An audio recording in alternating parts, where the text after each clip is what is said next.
Tommy, it's great to have you on the show, man. Thanks for being here. Well, thank you, Adam. I'm looking forward to it today. We're going to talk about something near and dear, I think, to most hotel managers' hearts. Love-hate relationship, maybe a little more hate relationship with the sort of standards, compliance, audits, checks, operational effectiveness, all that fun stuff. But before diving too deep, I'd love to hear a little about your story. How did you get to where you are today? Because I think you've got an interesting path. Yeah, so I am, from the beginning, I started in restaurants. Like my first job out of the gate, 14 years old, my mom would drive me to the Columbia Mall in Maryland, and I worked at the Jerry's Subs and Pizza making cheesesteaks. And I was on like a work permit, and they would cut me early, and I'd be sitting at the mall with nowhere to go because we lived far enough away I couldn't walk home. And I would just walk around the mall. But I always liked cooking and hospitality. And quite honestly, I haven't worked in a ton of hotels. I've worked in some. My favorite job ever was my hotel job because me and my best friend were bellmen at this hotel that wasn't that busy, and all we did was screw around. And then when it was busy, we made a fortune.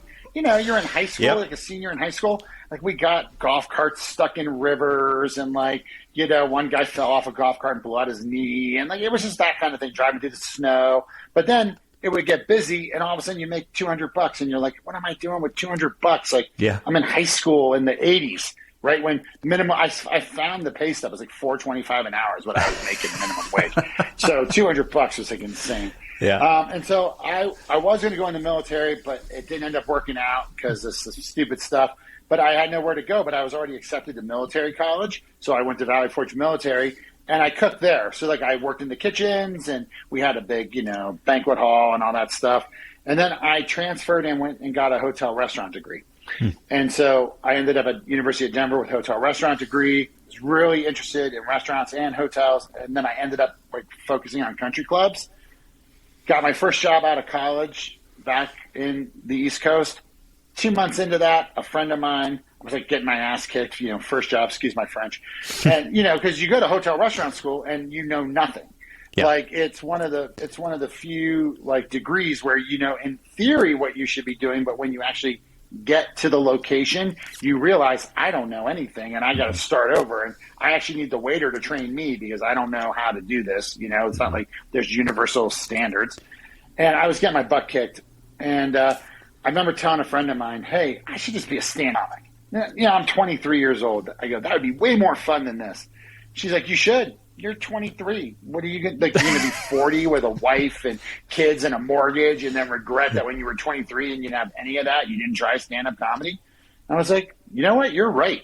Mm-hmm. And I was a class clown in high school. I'm obviously hyper, and so like, it was like idea back ahead to idea front ahead. I'm like, oh, I got to do this.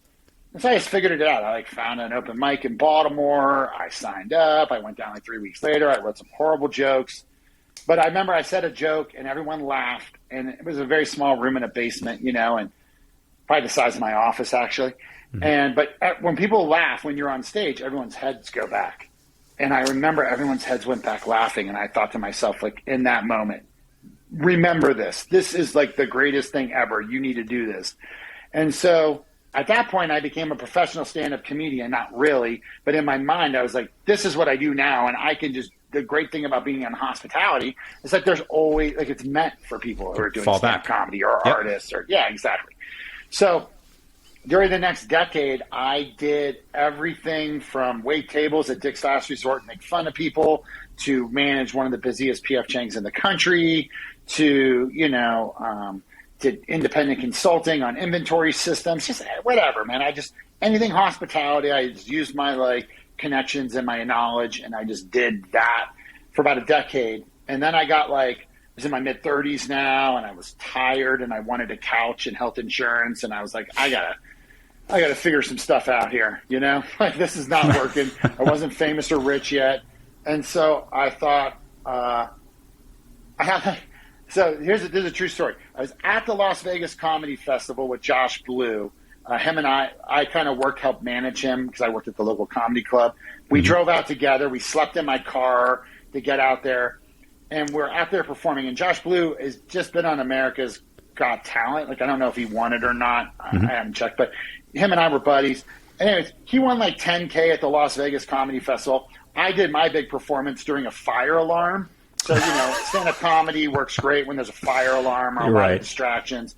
No, it was in like this giant tennis bubble with like 20 people that were all comedians. And like the fire alarm was going off, and I like talking to the guy who's running the show, and I'm like, hey man, I think maybe we just wait till the fire alarm stops, just, stand-up comedy wise. He's like, don't worry about it. I'm like, what do you mean don't worry about it? I just drove 16 hours, slept in my car. Like, come on, man. Yeah. So on the way back from that gig, I like called my old undergrad, University of Denver, and I just called up and I go, I need to talk to the MBA school. And I just called up, I go, hey, how do I get an MBA? And like the lady on the phone was like so nonplussed that like someone was like crazy enough to be like, you've done zero research, you just now all of a sudden want an MBA.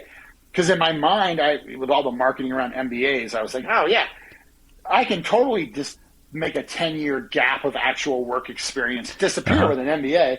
Like people won't have any problem that you were a stand-up comic with an MBA. And so I got an MBA, met my wife, graduated, got a job, got laid off because it was right during the financial crisis, 2007, 2008, and ended up at Quiznos. I ended up at Quiznos as a temp job and then became the manager of the department like a week or two later, and then just made it through about like 20 riffs. Wow. And ended up as the RSC operations leader. And that's kind of like and one of my big tasks was start reporting on all the auditing that's happening across all of our locations. This is 2008, the beginning of the financial collapse, but also the Quiznos implosion. So Quiznos was 5,000 locations at the time. Today, they might have 250 to 350 locations. Wow. So I was there at the very tippy top, like at the crest, at the peak. Yeah. And we were starting to drop restaurants pretty quickly. And so people were getting very scared, obviously, and they were like, you got to figure out what's going on in these restaurants. And so I ended up building a platform, which is sort of the basis of my current platform, which was a way to go on a 2008 smartphone and go in and inspect a restaurant. And it was all online, and you could go in and answer questions, and we could download the data into an Excel, and we could report off of it, and we would know how people were doing. I ended up leaving Quiznos because a buddy of mine from grad school, which is the only reason you go to grad school, is to get people that are doing stuff around you. Yeah. He's like, hey, man, I just got recruited by Semantic. I got this job. I'm leaving. They need a developer. You liked building that software for Quiznos. Why don't you take my old job? And I was like, okay, cool. Obviously, I could see the writing on the wall. Quiznos was the Titanic cruising towards the iceberg. And we've been riffing people like every couple weeks forever. And I was like, eventually they're going to get me. Like they're going to nail me. So just bolt now. And we ended up buying that company, me and other two guys. And then we did that for 5 years. So we did software development in the security space for huge companies. And we were this tiny little company, but my clients were like the World Bank and Visa and Wells Fargo, like huge guys, because Semantic sold the deals in. And they needed us to do this one thing, which was called Semantic Workflow. And, in 2013, I had a training project. I needed a guy to come in, and I needed to teach him how to do it. So I said, rebuild that thing I built at Quiznos, but do it on this platform. He did it. Which wanted to buy it off of a LinkedIn video that we put out, and it wasn't even a product at the time. So then I spent the next 18 months, nights and weekends, building it out, just after hours. We got it into a chain of restaurants in 2014. And then at that point, I was just kind of burned out on the consulting gig. Consulting's really hard, as you know, currently.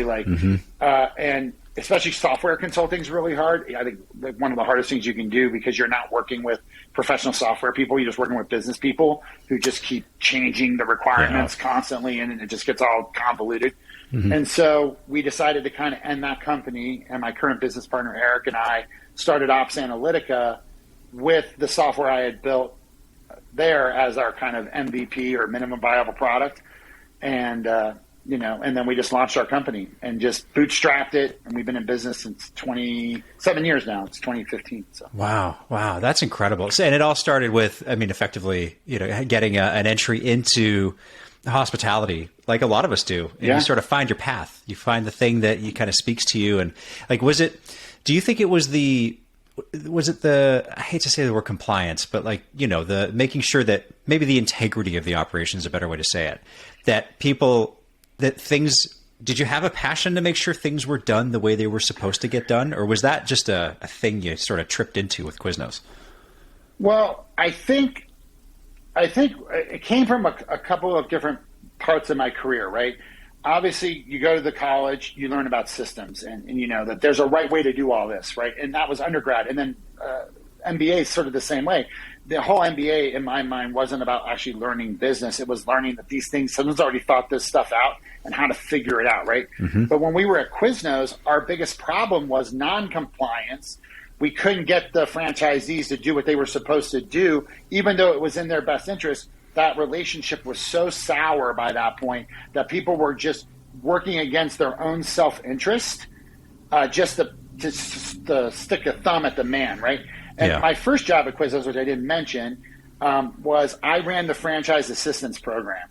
And so in 2008, in the financial crisis with Quiznos imploding, I was the guy you called to say, hey, my business is failing. Can you help me? And what I saw over and over again, that was like my second MBA really, was how people acted when their businesses were failing. And it was not logical in any way, shape, or form. It was 100% emotional. Mm-hmm. And they stopped doing the basic things that they need to do. They stopped cleaning. They stopped having an accountant.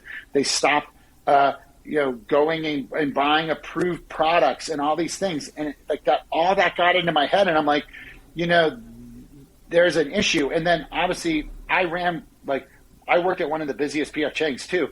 And we took that restaurant that was already really busy. It was doing like 120 a week. And we got it up to 200,000 a week by,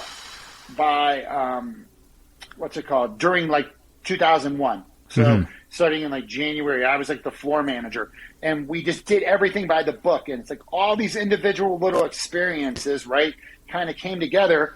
And most people, especially like our competitors in this space as well, most people audited. Like the original software that kind of came out for hotels, for restaurants, for all this stuff is an auditing platform.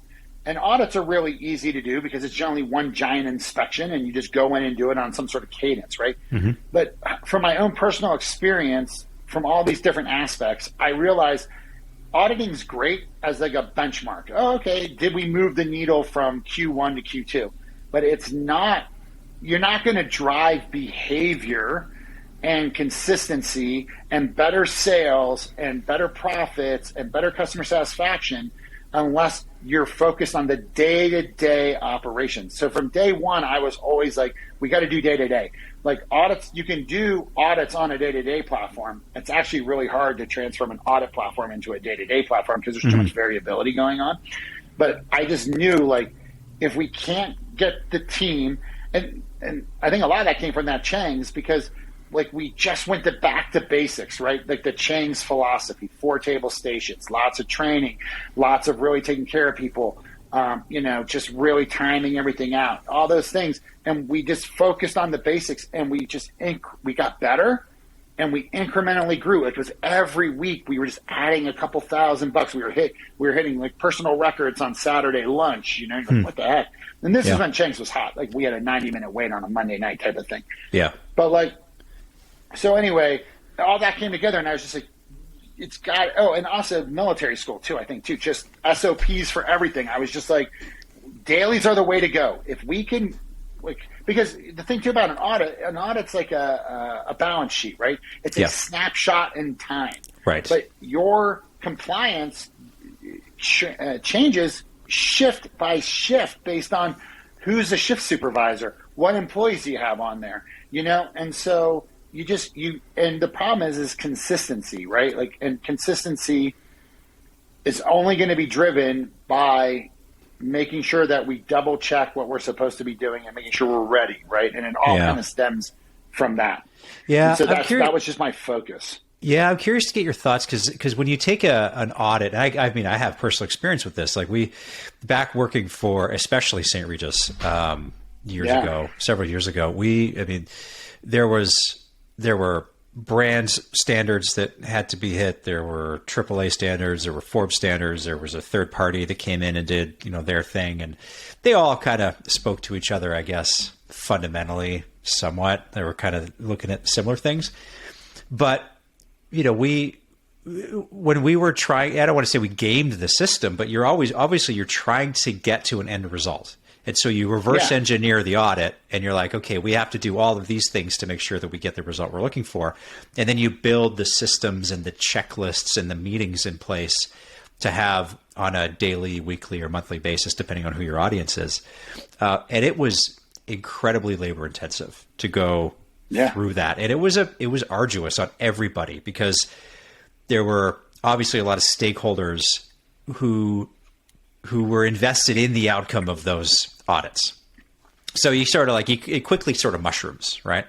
And I guess I'm curious to get your thoughts as you look at the Quiznos experience in particular. When you take these big systems and boil them down into day-to-day or shift-to-shift requirements, are you talking about checklists and just, you got to do this at this time and this at that time and this shift takes care of that shift and whatnot? Or is there a little more infrastructure to it?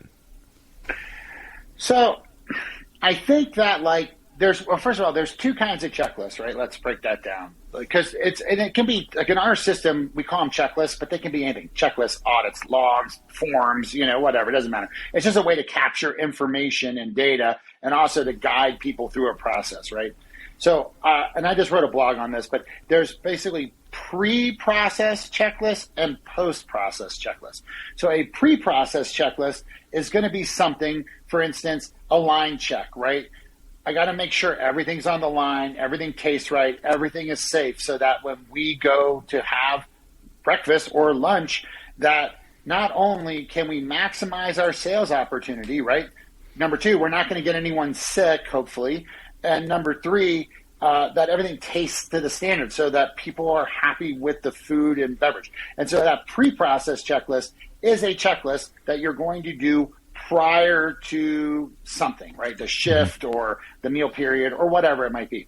And then the post-process checklist is more of a double check.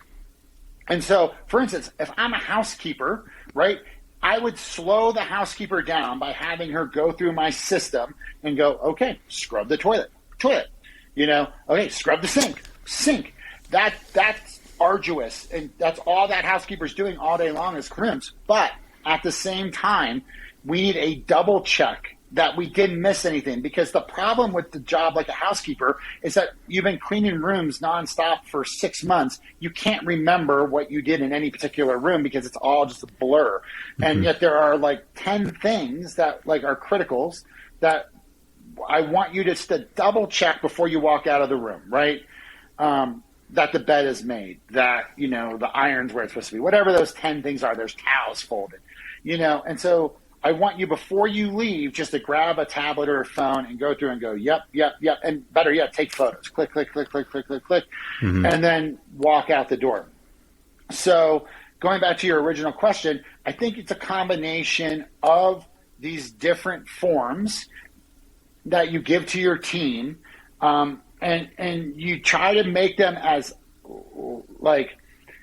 the goal is, I always tell people, you don't get extra credit for having the longest checklist in the world.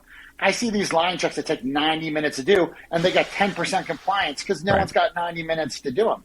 Mm-hmm. We were able to take one of our line checks that were 50, 60 minutes for one of our clients and boil it down to a 20-minute checklist, and now it gets done because someone can get 20 minutes, but they can't take an hour, right? And so you don't get extra credit for it. And so what I always tell people too, and this is my Siri, it gets wonky. If I talk with my hands, which you can see and no one else can, I flip my Siri on my watch. Anyway, so I tell people too, what's the goal of the checklist, right? Is the goal to be safe? Is it to be clean? Is it to be ready? Well, then let's just focus on the goal, right?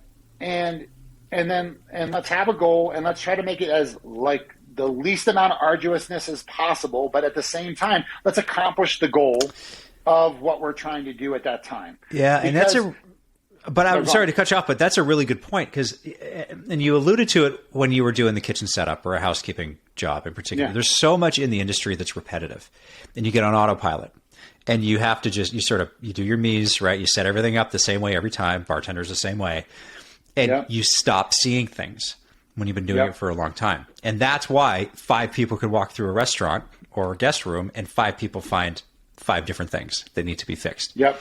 Right. And so a checklist like this, I suppose, would try to circumvent some of that. Or just double check. Once again, the pre is more about safety and readiness, right? Because the whole point of this, of doing these checklists is that, in the hospitality industry as a whole, right? I would say I'm a big fan of the Pareto Principle. 80% of the time that we screw up, or when we screw up, first of all, it's not catastrophic. It's not like your front desk person jumped over the front desk and started choking out a client, and punching him in the face. And that doesn't happen all the time. Most of the time, it's just a bunch of little things that just weren't great, right? But the problem is that the problem for our industry is that we've already identified all those things. We already know that they all exist. We know that the room needs to be clean, and that the sink has to be dry, and that the towels have to be. We know that, but yet there's just too many things now, right? There's just too many things. As human beings, we're more distracted than ever with phones and technology and all this stuff, and we're just missing them.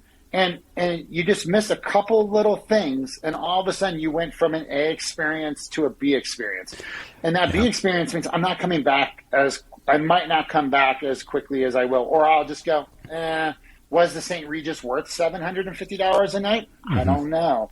I mean, we had to find more towels, and we had to go steal them off a cart. That's not what I'm paying for, Right. And it ends up being death by 1,000 cuts. And it's not one thing. It's 50 little things that add up to a mediocre experience. And those are all things that we can control. It's not like these things are an asteroid didn't hit the pool and now we don't have a pool. We just didn't clean the pool right, or we didn't maintain the equipment, or whatever it is that's causing these little bugaboos that are killing these customer experiences.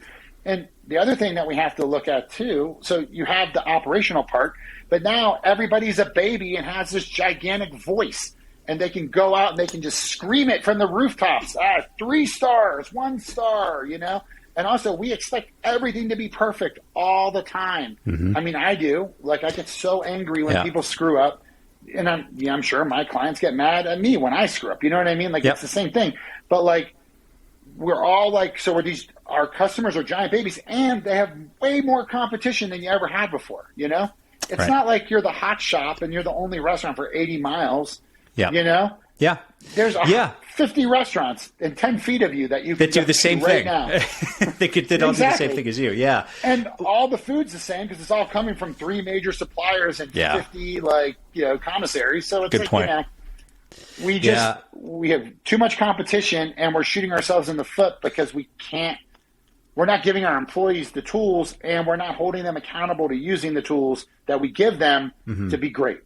Yeah, and I think a couple layers deeper on that, and I can already hear people commenting about, that's great, but we have no staff, and how do we exactly right? How do we do the things that we're supposed to do when we're just trying to keep the wheels on the bus, right, as we go down, get through the day, and.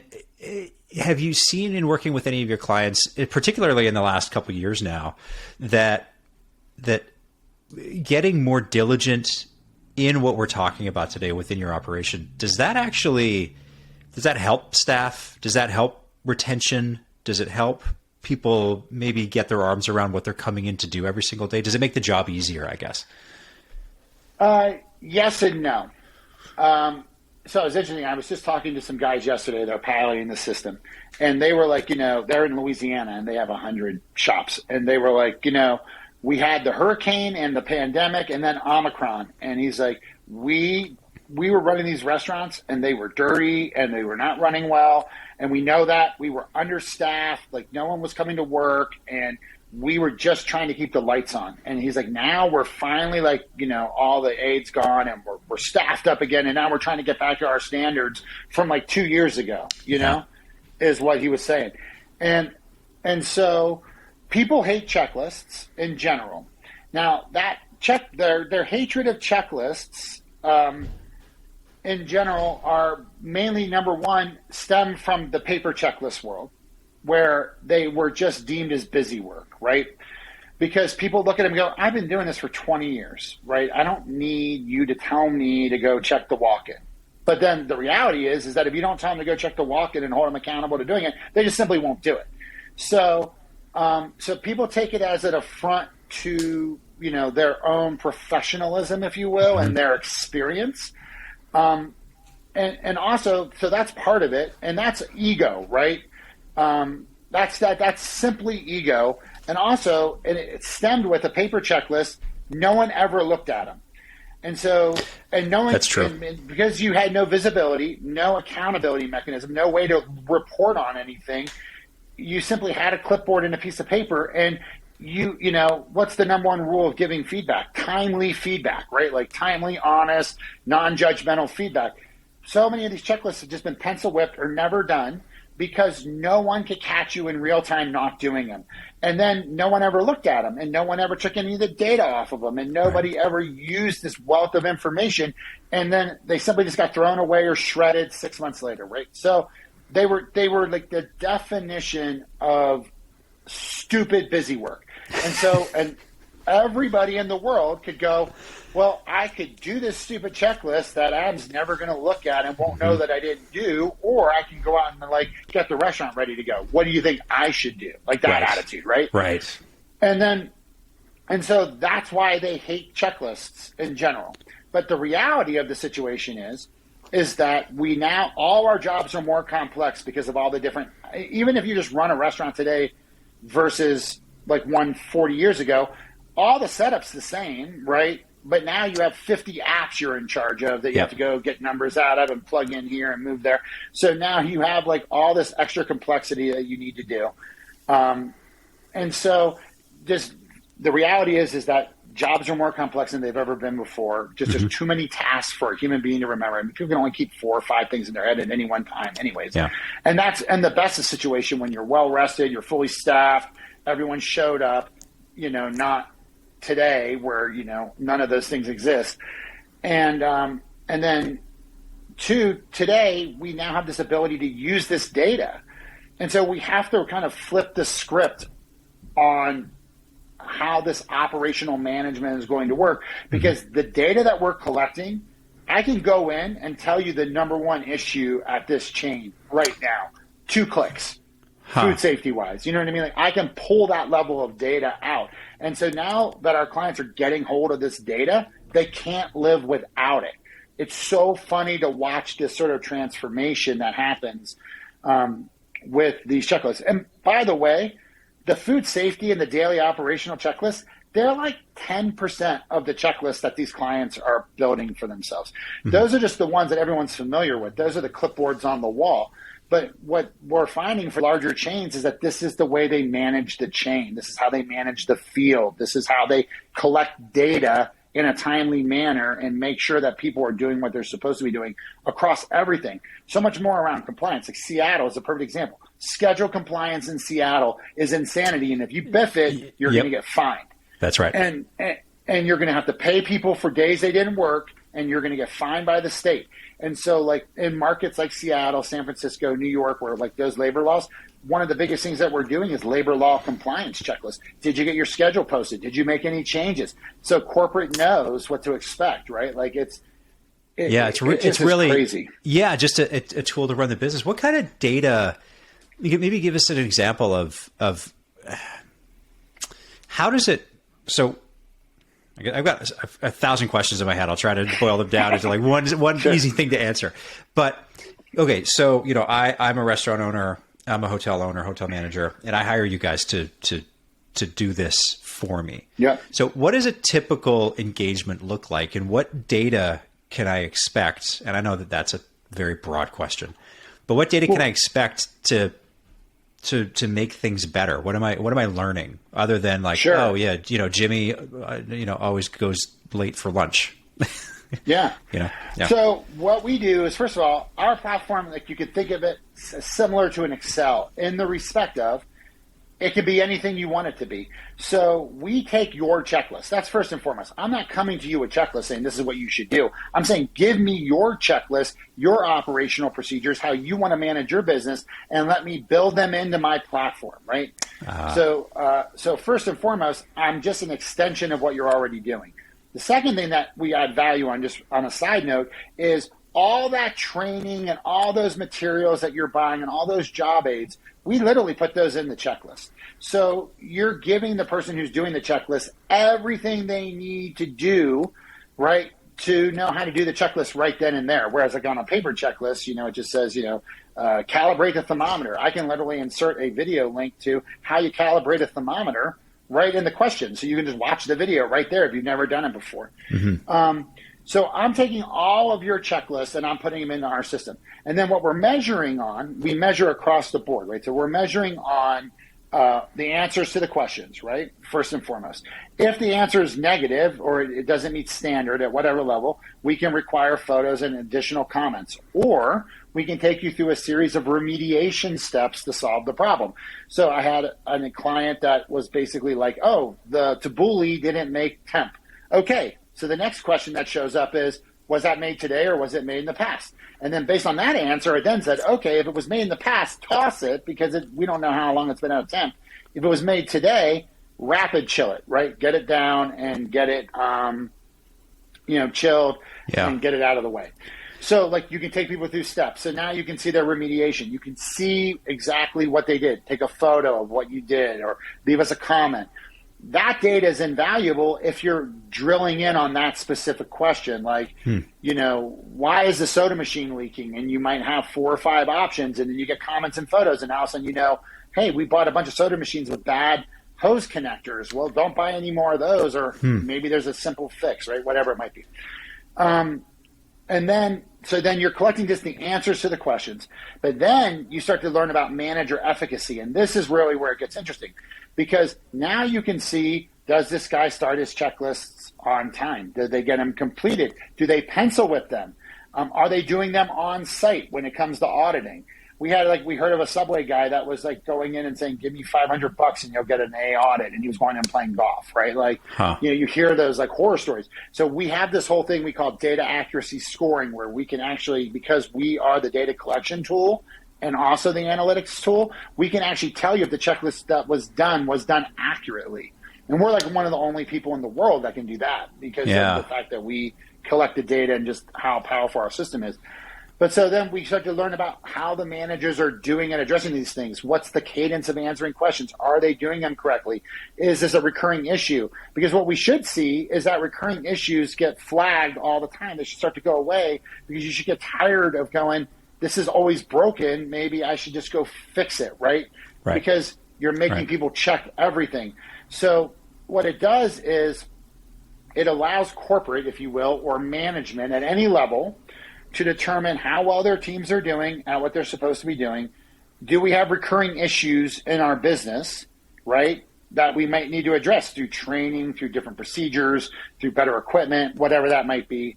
And it gives, I think the people who benefit the most from it are those area manager level guys, the district manager, the guy who's managing 6 or 10 properties, because that guy can come in and do a more effective job of managing their entire patch because they can see exactly what's happening in every location, like on their phone in real time. They can be in one store following up with another store about an issue. Like it gives them eyes in every location. Yeah. And so, in real time. Yeah. Yeah. Yep. Siri, I'm tricking my watch. Siri wants in on this. So, who's actually completing the data, the checklist? Does your team go in to do that on a periodic basis? No, it's the hourly employees. It's the hourly employees. It's the staff. Yeah. Yeah. So that's I'm glad you said that because is there a way that you've built in something that a mechanism to strip away people's what am I trying to say here? Like sometimes there's a motivation to move through a checklist quickly to get it done, right? And to make it you seem like, oh yeah, I did my checklist, so I'm doing a good job. So they fly through it. Whether the data is accurate or not is a whole other question. What's the mechanism to make sure that doesn't happen? Pictures. Okay. Pictures slow everything down. And you can tell if someone's uploading the same photo every time, because we have some dashboards that would allow you to look and go, well, I'm looking at this one location and this is the same picture every day. And so it's pictures, and it's understanding the why, right? Why are we doing this? It's understanding that the data that's being collected is actually valuable data that we're using. So you're actually helping the business be better by providing us with this data. So that why part, right? Whether it's food safety or whether it's cleanliness, it's explaining what the deal is. And, some companies do a better job than this than others. And then photos act as a stopgap, because what happens is it might be, the picture might be, does your make table look like this make table, and go snap a photo of it. And so, and then you can move people around the restaurant, making them take pictures. You can't pencil whip that. You can pencil whip a true false checklist, and yes. You can have it done. I mean, you'll be amazed at how fast people can hit yes 500 times. Yeah. So you did 500 in like 2 minutes. You should get like a reward for how fast you did. You should run this restaurant. Yeah. Exactly. But so pictures, and but once again too, and here's what this has been the biggest conundrum, and I've tried every way under the sun to do this. I cannot make people be honest and do a good job. It is impossible for me as a platform to do that. Like, people will always hammer us, like, why don't you send out notifications when the schedules are due? And why don't you send out when they should start? And why don't you tell them again at this time, and do all these things? And I'm like, I have tried to devise every way to do it. Push notifications. I could get Twilio and start calling your restaurant.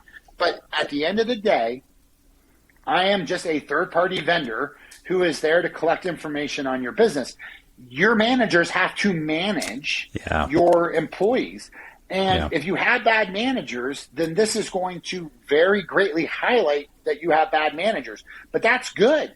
I don't look at any of the data we collect as bad. All the data we collect is amazing, because it tells you what's really happening in your business. And then you now don't have to guess about what you should be focusing on. You can simply look and go, this is what I should be focusing on. Yeah. I should be focusing on getting my managers to do this versus let's do training on buffet setups. Because that's how much, nobody ever knew what was actually happening. And so we were always stressed trying to guess what we should do our next big training event on. Versus now I can give you in real time, real constructive feedback among your operations and how you're doing your job if I choose to do so. And providing an environment to improve accountability, not take it away. Yeah. And also praise people. I don't want this to seem like it's so accountability. negative, Yeah, right? On both sides. Yeah. Yeah, you're doing amazing. Keep it up. You're doing great. You need a promotion, man. You need a raise. Yeah. You always do this accurately, and we really appreciate that.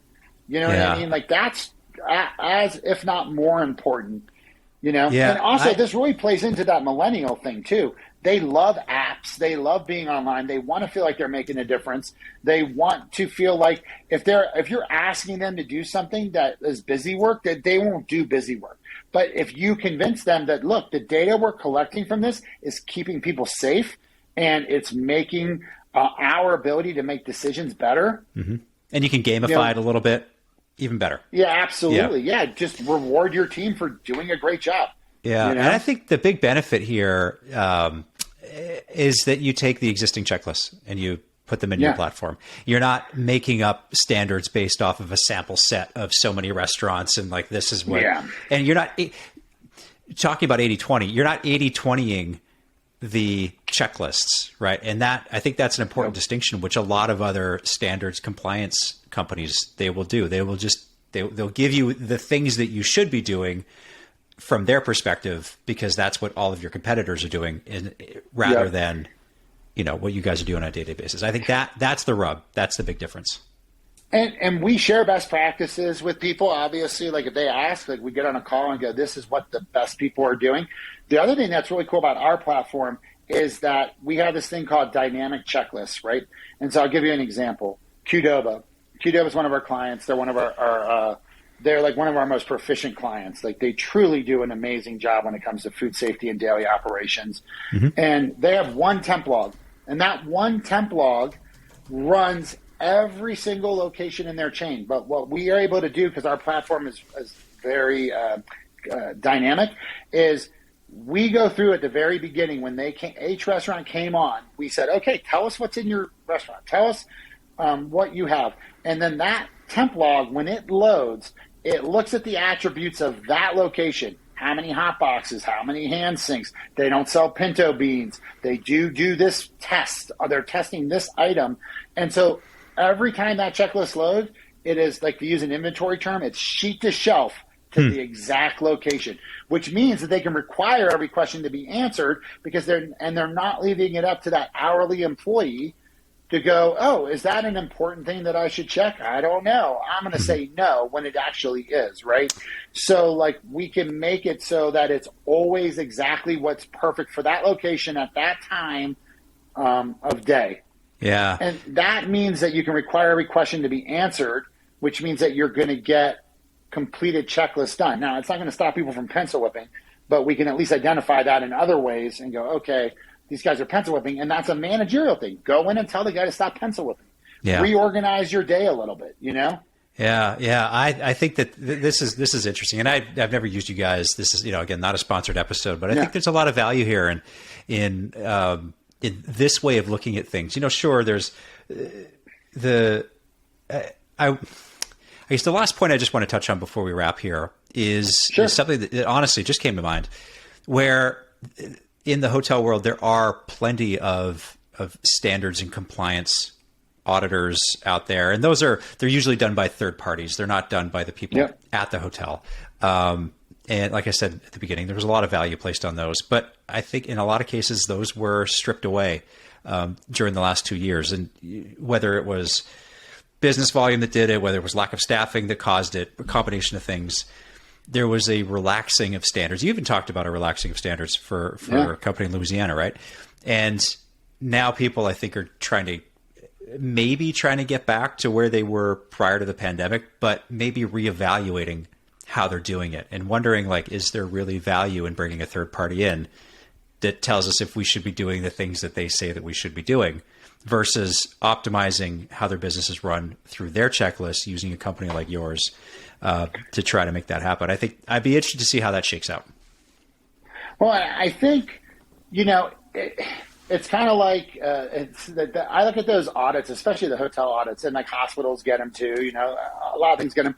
It's kind of like standardized testing for kids. Like my daughter's going to have to go through standardized testing, and they're like, well, we don't want to teach to the test, but we kind of have to back into what we're doing, right? It's sort of the same thing, but ultimately, what you're looking for is how do I do a better job of controlling what I need to control to ensure that my customers are having the best possible experience every interaction they have in my property. And hotels are much harder than restaurants, right? Because you might be there. I just left a hotel. I was in Mexico for a week. So I had that many more times to see their screw ups, right? Whereas a restaurant, you're there for 2 hours and you leave. And so how do I get, like, I know what it takes to run my hotel correctly. And this property it's called the Moon Palace, and it's like 3 giant properties. They have 500 golf carts driving around. Somebody's got to be responsible for charging all those golf carts. Oh, yeah. Like, those are the little, you have to break down the entire operation of this gigantic property into all of the little daily functions that need to get done that we need to control so that the guest has a seamless experience and wants to come back and do this again, right?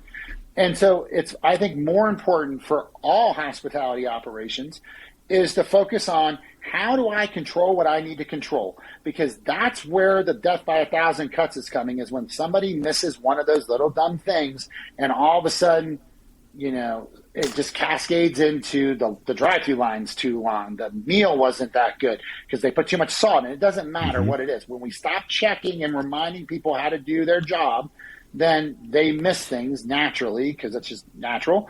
And then the guest is the one that pays the guest pays the immediate price, but then the property pays the ultimate price when that guest gives a bad review, to bad word of mouth, or just doesn't come back as frequently as they should, right? And so operationally, and this was always a black hole too, right? You couldn't do this before. Before the invention of the iPad, this wasn't a thing that people did very well. I mean, you could kind of do it on the phone, but you just didn't do it. And so you backed into everything, right? That's why those audits were such a big deal in the past, because you couldn't know what people were doing on Monday and Tuesday. So you just had to pay someone to come in and that didn't have their motivation's off anyways too, because they don't want to give too many bad audits, because then the company will fire them and get one that gives them better audits because they don't want to know. But, you couldn't do this in the past. And so you backed into it by sales, customer satisfaction, audit scores, profitability, all these other metrics that are all lagging indicators of operating.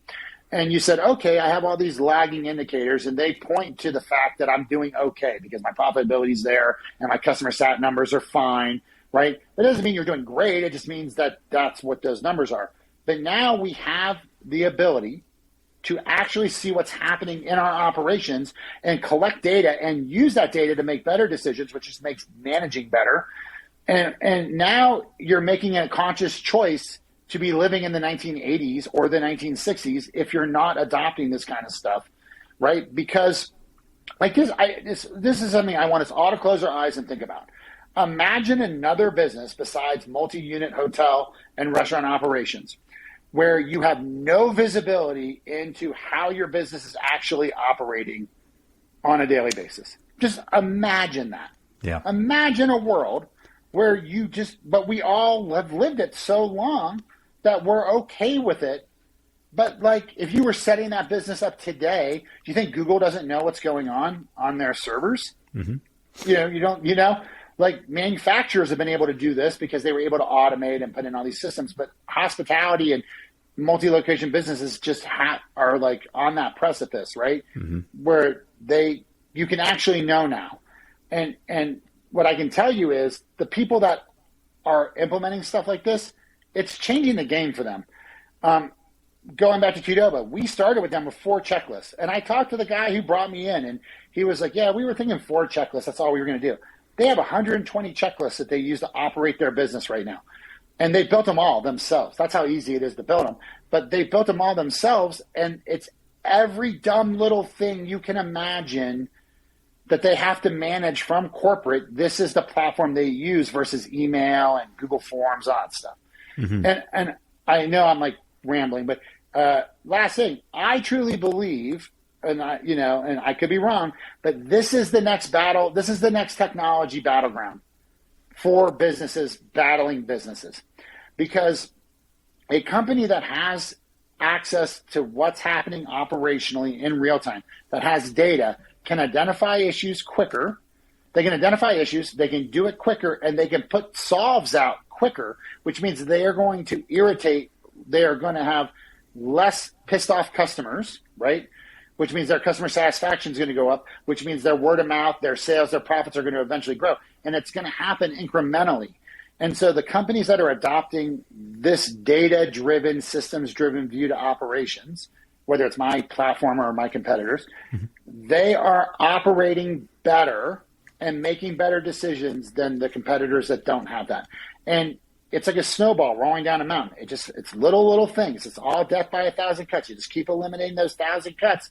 And all of a sudden, now you have that much more revenue coming in, which means you can advertise more, which means that you can get better properties. I can go for the resort on the beach versus across the street, right? I can just start incrementally adding value in my business all the way across. And then all of a sudden you're you're looking at your competitor, and your competitor's sitting there going, how did they do that? We were neck and neck 5 years ago. What is going on? How has this guy got 50 new properties and these super expensive properties? It's because they're handling their business. Yeah. Right. Yeah. I mean, we all operate as our whole job is operating. Sales come from operations. They don't come before operations. That's right? true. That's true. That's so true. It's nuts. Yeah, Tommy, I think there's a ton of value here for people that you said it better than I could say it. I think it's definitely worth looking into for, whether you're big, small, independent, branded, whatever it is. If you want to take things to the next level, this is something you should look at. If anybody wants to learn more about you or OpsAnalitica, where should they go? OpsAnalitica.com. They should see a demo and just check it out. I mean, it'll take you 20, 30 minutes to see the demo of the platform, and then you can go, oh, this is for me, or no, I don't want to deal with it. And also, what I would suggest, too, is if you don't have good checklists, like one of the big stumbling blocks for people is, oh, my God, my checklists are horrible. You know what? Your checklist may be horrible, but they're better than no checklist at all. And this is something that you build incrementally. Like this is you do this iteratively. So you start with what you have today, and then you get the data guide you to what you need to manage next. So it's actually better just to get started with something and then let the data drive what you need to do more or less of. Because people come in and they want to lock this whole thing down, and I can do that, but man, it pisses their employees off so bad they turn it off like 10 seconds later because they're like, whoa, Yeah, so which is not the goal. We're trying to increase engagement. You don't want to make it horrible. You just want to control what you can control and have the best possible opportunity to wow your customers, and just because when you wow, as we all know, when we wow our customers, they come, everything else, sales cures everything. Wowing your customers is what allows you to create sales. Yeah. And not controlling what you can control just makes you look dumb. There's the clip. There's the show clip. Yeah. That's great. Tommy, man, it's been good talking to you. I appreciate you coming on. Thank you guys so much, and take care, Adam. Appreciate it.